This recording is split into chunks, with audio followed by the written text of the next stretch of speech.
I just think that what we're seeing is like an insatiable hunger for more video. I think there's a lot of things that are going to create even more video. AI, obvious one.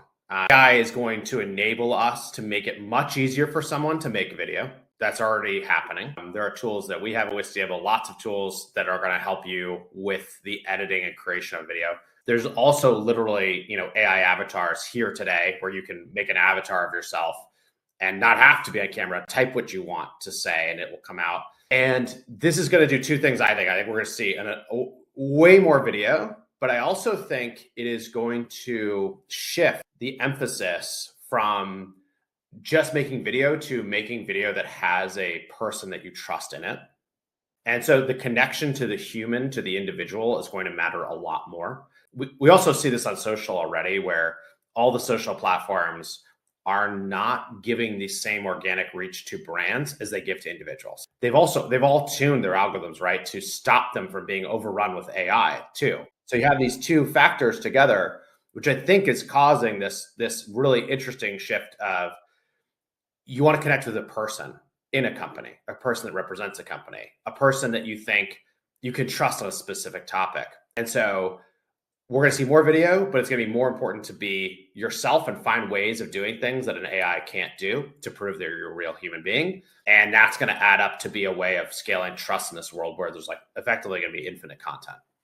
So this is like one of the things that I've been most looking forward to asking you is like, with a, like there in our view, right, at Virtual Sapiens, we use AI specifically to help the human improve the way they show up, to help them improve their presence and communication skills and their confidence. But there's, from the beginning, we've had investors be like, well, why waste your time having the AI try to improve the human when you can just use the human to like deep fake, certain behaviors on top of that human directly. So it's interesting to hear.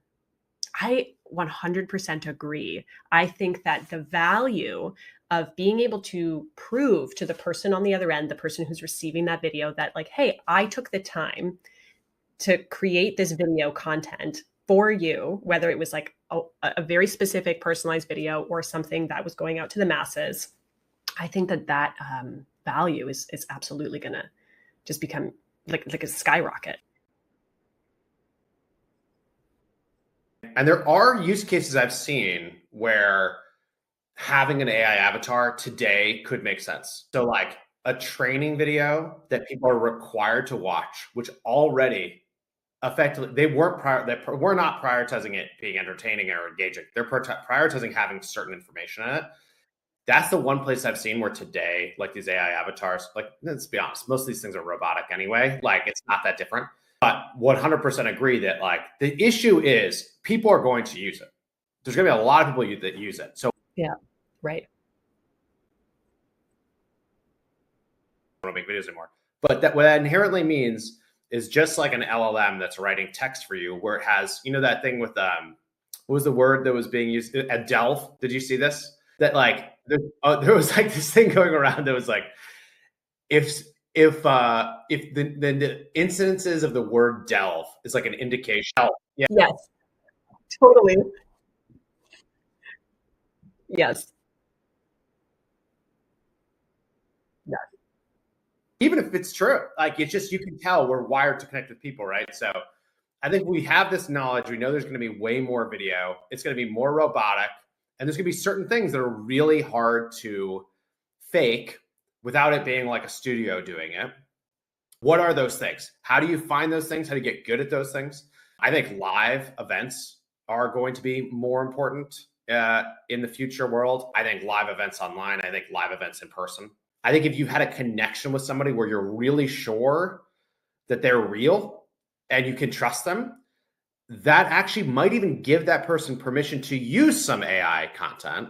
Because if you look at Chris Savage, like, I trust Chris Savage. He's authentic. He's answering these questions. He's sharing his experience. I met him at some event, whatever. And then you see stuff coming from my social profiles. You at least know that there's a real person behind it. And I think even that is going to be a difference in the world that we're going into. And so it's kind of like, I also think for a long time, it was like, you talk to video producers and everyone was trying to focus on like what the sweetest new gear was.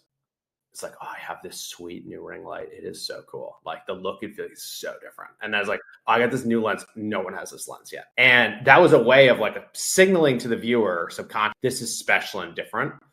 And now it's like, that's shifting away from the tech actually to the creative approach you take.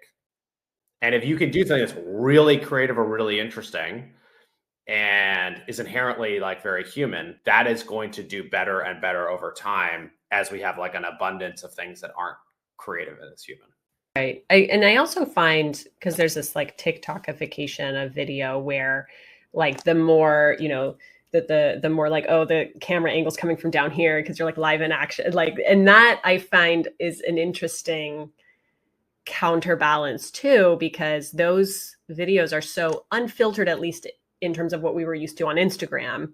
But then at the same time, then there are these like hyper realistic AI avatars or models, right? Who are just like superhuman looking people. It's just, it's funny. I had a conversation with my kids about this because my kids are 6 and 8, and we were talking about screens and videos online, because you know people talk about videos online at school. Every once in a while, we're watching the Fear. I really don't let them go wild on social. They have no social accounts. The only thing they would see is over my shoulder, basically.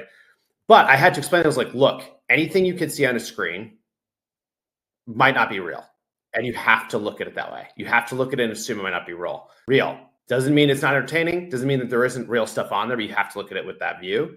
And this is very similar to me when like Photoshop came along and suddenly like the broad scale advertising in the US changed, where for a long time it was like, if you saw someone on the cover of a magazine, you saw them at a billboard, you thought that was probably the real person. And then it's like, oh, they've been Photoshopped. And so everyone's expectations had to shift. It's like, hey, all the content we're seeing, all this stuff is hyper perfect. And the reason it's hyper perfect is not just because people actually look like this. It's because they've been Photoshopped. And we had to, as a society, as a culture, get used to that. And I think that's going to be what has to happen. I think my concern is, I think it's going to take a while for people to get used to it. And so there's going to be folks who are very hyper aware and like questioning the things that they see. And there's going to be it's going to take a long time before everybody gets there. we need like a certified real human like badge on some of this content. That's crazy world.